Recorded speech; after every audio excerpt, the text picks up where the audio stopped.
அனைவருக்கும் வணக்கம். இன்றைக்கு நாங்கள் என்ன பார்க்க போகிறோம் அப்படின்னு சொன்னால், ஜாவாவை பேஸ் பண்ணி ஒரு அசைன்மெண்ட் பார்க்க போகிறோம். இந்த அசைன்மெண்ட்டில் மொத்தமாக 3 கொஷின்ஸ் இருக்குது. Question 1, question 2 and question 3. இந்த மாதிரி 3 கொஷின்ஸ் இருக்குது. நாங்கள் ஃபஸ்ட்லேருந்தே கொஷின் 1லேருந்தே பார்த்து வர போகிறோம். ஸோ இந்த கொஷின்ஸில் என்ன சொல்லியிருக்கிறாங்க அப்படின்னா, நிறுவனம் ஒன்றில் வேலை செய்யும் ஊழியரின் மாத சம்பளத்தை கணிப்பதற்கான ஒரு ஜாவா செயற்பாட்டை எழுதி அதனை salary.java என்னும் பெயரில் சேமிக்க. ஸோ இந்த இடத்துலையே எங்களுக்கு விளங்குது. ஸோ ஜாவா ஃபைல் ஒன்று நாங்கள் சேவ் பண்ண போகிறோம். அதாவது salary.java அப்படின்னு ஒரு ஃபைல் சேவ் பண்ண போகிறோம் என்றாலே அதனுடைய ஜாவா நாங்கள் டைப் பண்ணிக்கல கிளாஸ் ஃபைல் நேமே salary அப்படின்னு கொடுக்கணும் அப்படின்னு ஒரு விஷயம் மென்ஷன் பண்ணப்படுது. ஓகே, தென் ரைட். அதுக்கு பிறகு யூசர்கிட்டருந்து என்னென்ன விஷயமெல்லாம் எடுக்கணும் அப்படின்ற விஷயத்த மென்ஷன் பண்ணுறாங்க.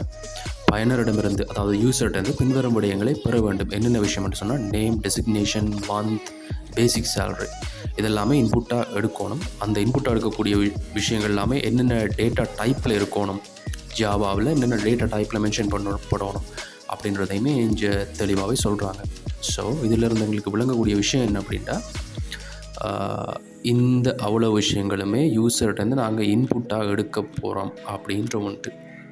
ஸோ இங்கே கிறிஸ்டல் கிளியராக தெரிகிற ஒரு விஷயம் என்னென்னா, இந்த விஷயங்கள் எல்லாமே இன்புட். ஸோ அதை தெளிவாகவே இந்த இடத்துல மென்ஷன் பண்ணிட்டாங்க. ஸோ அதுக்கு பிறகு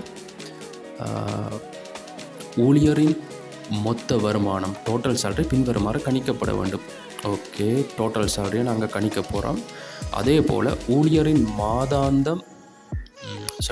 தமது கையில் பெற்றுக்கொள்ளும் நிகர வருமானம், ஓகே, நெட் சேலரியையுமே நாங்கள் கணிக்க போகிறோம். அதே நேரம் வரியானது, டேக்ஸ், ஊழியரின் மாதாந்த மொத்த சம்பளத்திலிருந்து பின்வரும் முறையில் கணிக்கப்படல் வேண்டும். ஓகே, அப்போ 3 ப்ராசஸ் இதில் நடக்குது, 3 விதமான ப்ராசஸ்.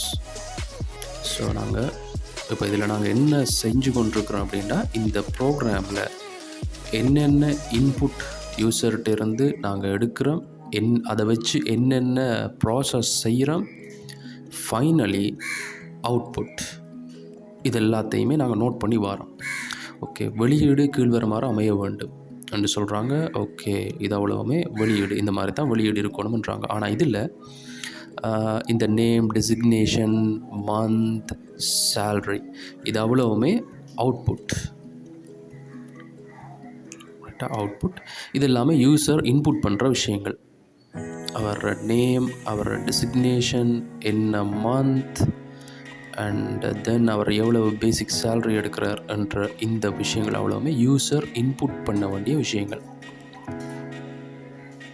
அண்ட் தென் ஃபைனலாக இவர் இவ்வளோ விஷயத்தையும் இன்புட் பண்ண பிறகு அவருக்கு ஃபைனலாக கிடைக்கக்கூடிய அவுட்புட் இந்த மாதிரி இருக்கணும் அப்படின்ற விஷயங்கள் எங்களுக்கு இதிலிருந்து தெளிவாக கிடைச்சிருக்கு. ஸோ இன்புட், இதில் ப்ராசஸ், அவுட்புட் அப்படின்ற விஷயங்கள் கிறிஸ்டல் கிளியராக நம்ம எடுத்துட்டோம். ஸோ எடுத்த பிறகு நாங்கள் என்ன செய்யணும்னு சொன்னால், இது அவ்வளோத்தையுமே ஒரு ரஃபாக நாங்கள் நோட் பண்ணி வைக்கிறோம். இதுதான் இன்புட். இந்த இன்புட், அதாவது மொத்தமாக நாங்கள் 4 இன்புட் எடுக்கிறோம். நேம், டெசிக்னேஷன், மந்த், பேசிக் சேலரி.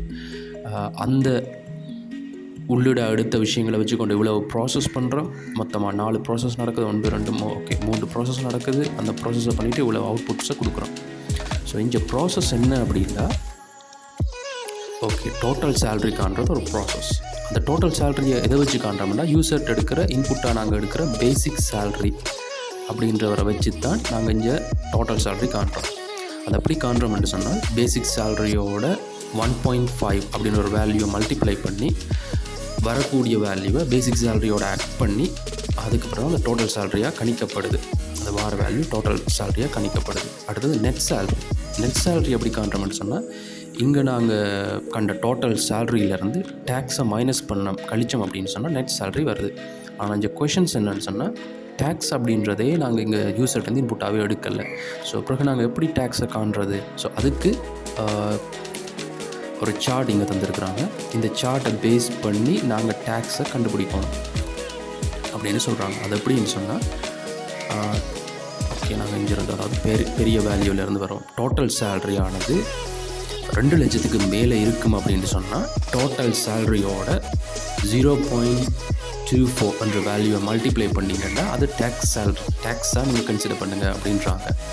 அல்லது அவர் எடுக்கக்கூடிய சேலரி வந்து 50,000க்கு மேலே இருக்குது, அதாவது 2 லட்சத்துக்கு கீழே 50,000க்கு மேலே இருக்குது அப்படின்னு சொன்னால் அவர் எடுக்கிற டோட்டல் சேலரியோட 0.16 என்ற வேல்யூவை மல்டிப்ளை பண்ணி அதை டேக்ஸாக எடுங்க அப்படின்னு சொல்கிறாங்க. அப்படி இல்லை அப்படின்றா, அதாவது அவர் எடுக்கக்கூடிய சேலரி வந்து 2 லட்சத்துக்கு மேலேயும் இல்லை, 50,000க்கு மேலேயும் இல்லை அப்படின்னு சொன்னால், அதை விட குறைய இருக்குது அப்படின்னு சொன்னால் டோட்டல் சேலரியோட 0.08 அப்படின்ற ஒரு வேல்யூவை மல்டிப்ளை பண்ணி அதை டேக்ஸாக கன்சிடர் பண்ணுங்க அப்படின்னு சொல்கிறாங்க. இந்த இடத்துல எங்களுக்கு ஏதோ இந்த 3 பாசிபிலிட்டிஸில் இருந்து 3 விதமான பாசிபிலிட்டிஸில் இருந்து ஏதோ ஒரு வேல்யூ எங்களுக்கு கிடைக்கிது. அதை நாங்கள் டேக்ஸாக கன்சிடர் பண்ணிவிட்டு அதுக்கு பிறகு தான் நாங்கள் இந்த ஸ்டெப்புக்கு வரோம். அதாவது டோட்டல் சேலரியிலேருந்து டேக்ஸ் என்ற வேல்யூவை மைனஸ் பண்ணினா எங்களுக்கு நெட் சேலரி அப்படின்றது கிடைக்குது. ஸோ இந்த ஆர்டர் என்னன்னு சொன்னால், முதலாவது டோட்டல் சேலரி காண்றோம், அதுக்கு பிறகு டேக்ஸ் காண போகிறோம், அதுக்கு பிறகு நெட் சேலரி காண போகிறோம். ஆர்டர் இது தான். ஃபஸ்ட் டோட்டல் சேலரி, அதுக்கு பிறகு டேக்ஸ், அதுக்கு பிறகு நெட் சேலரி. ஸோ அண்ட் இந்த ப்ராசஸ் முடிஞ்ச பிறகு யூஸருக்கு நாங்கள் அவுட்புட்டாக கொடுக்கக்கூடிய விஷயம் என்னென்னா நேம். அண்ட் தென் நேமில் நாங்கள் எந்த ப்ராசஸுமே செய்யலை, யூஸர்கிட்ட இந்த இன்புட்டை வாங்கி அப்படியே நாங்கள் இங்கே கொடுக்குறோம். டெசிக்னேஷனுமே அப்படி தான், அவர்கிட்ட ஆல்ரெடியே வாங்கிட்டு அதை அப்படியே கொடுக்குறோம். மந்த் அப்படி தான், பேசிக் சேலரியும் அவர் ஆல்ரெடியே எங்களுக்கு இன்புட்டாக தந்துருக்கிறார். இதில் பார்த்தீங்கன்னாலே தெரியும் 1 2 3 4 இன்புட். ஸோ 4 இன்புட்டையுமே அப்படியே 1 2 3 4 இன்புட்டையுமே அப்படியே நாங்கள் அவுட்புட் பண்ணுறோம். அதே நேரம் total salary, tax, net salary என்றதை நாங்கள் ப்ராசஸ் பண்ணி அந்த வேல்யூஸை அவருக்கு அவுட்புட்டில் கொடுக்குறோம்.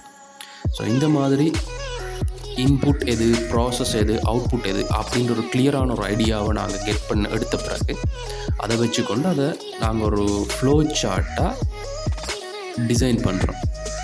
ஸோ அந்த ப்ராப்ளத்துக்குரிய ஒரு சால்விங் மெத்தட்டாக நாங்கள் ஃப்ளோ சார்ட்டில் அதை டிசைன் பண்ணுறோம். என்னென்ன விஷயங்கள் நாங்கள் இன்புட்டாக எடுக்கிறோம், அதுக்கு பிறகு என்ன ஃப்ளோவில் அது போகுது. ஃபஸ்ட்டாக நாங்கள் இன்புட் வாங்குகிறோம், அதுக்கு பிறகு இந்த ப்ராசஸ் பண்ணுறோம், அதாவது டோட்டல் சேலரியை காண்றோம். டோட்டல் சேலரி கண்ட பிறகு டேக்ஸ் என்றது காண போகிறோம். ஸோ டேக்ஸை நாங்கள் எந்தெந்த மாதிரி அவர் எடுக்கக்கூடிய டோட்டல் சேலரியை வச்சுக்கொண்டு அதை வச்சு நாங்கள் டிசிஷன் எடுக்கிறோம். அந்த டிசிஷனுக்கு பிறகு நெட் சேலரியை காண்றோம், அதுக்கு பிறகு அவ்வளோத்தையுமே அவுட்புட் பண்ணுறோம் அப்படின்ற ஒரு ஸ்ட்ரக்சர், அதாவது ஒழுங்குமுறையாக நாங்கள் இங்கே ஆர்டர் பண்ணி எடுக்கிறோம். ஸோ ஆர்டர் இதுதான். ஃபஸ்ட் என்ன இன்புட், என்ன ப்ராசஸ், என்ன அவுட்புட், அண்ட் தென் அதை அவ்வளோத்தையுமே வச்சுக்கொண்டு நாங்கள் அந்த ப்ராப்ளத்துக்குரிய ஒரு முறையான ஒரு சொல்யூஷனை, ஒரு ஃப்ளோவான ஒரு ஆர்டரான ஒரு சொல்யூஷனை வடிவமைக்கிறோம். ஸோ இதுக்கு பிறகு இதுதான் நடக்கணும் அப்படின்ற ஒரு ஃப்ளோவை வடிவமைச்சு ஃப்ளோ சார்ட்டை எடுத்த பிறகு இந்த ஃப்ளோ சார்ட்டை வச்சுக்கொண்டு நாங்கள் டிரெக்டாக ஜாவா கோடிங்கை ஸ்டார்ட் பண்ணுவோம். இன்னொரு விஷயம் என்னென்னா, இதில் இருக்கக்கூடிய ரிசோர்ஸஸ், அதாவது இந்த பிடிஎஃப் ஃபைல், இந்த இமேஜஸ், 2 இமேஜஸ், அண்ட் தென் ஒவ்வொரு ப்ரோக்ராமிங்குரிய, அதாவது முதலாவது கொஷன், 2வது கொஷன், 3வது கொஷன்ஸுக்குரிய ப்ரோக்ராமிங் ஃபைல்ஸ் எல்லாமே என்னோடய பர்சனல் கிட்ஹப்பில் இருக்குது. அதுக்குரிய லிங்க் நான் டிஸ்கிரிப்ஷனில் தரேன். தேவையானவங்க அதை புல் பண்ணி எடுத்துக்கொள்ளுங்கள். அண்ட் தென் மேலதிகமாக இதை மாதிரி வேறு எதுவும் கொஷின்ஸ் உங்கள்கிட்ட இருக்குது அப்படின்னு சொன்னால் நீங்கள் என்னோடய பர்சனல் வாட்ஸ்அப் நம்பரை கான்டெக்ட் பண்ணி எனக்கு சென்ட் பண்ணலாம். அதுக்குரிய டீட்டெயிலுமே டிஸ்கிரிப்ஷனில் இருக்குது. So stay tune.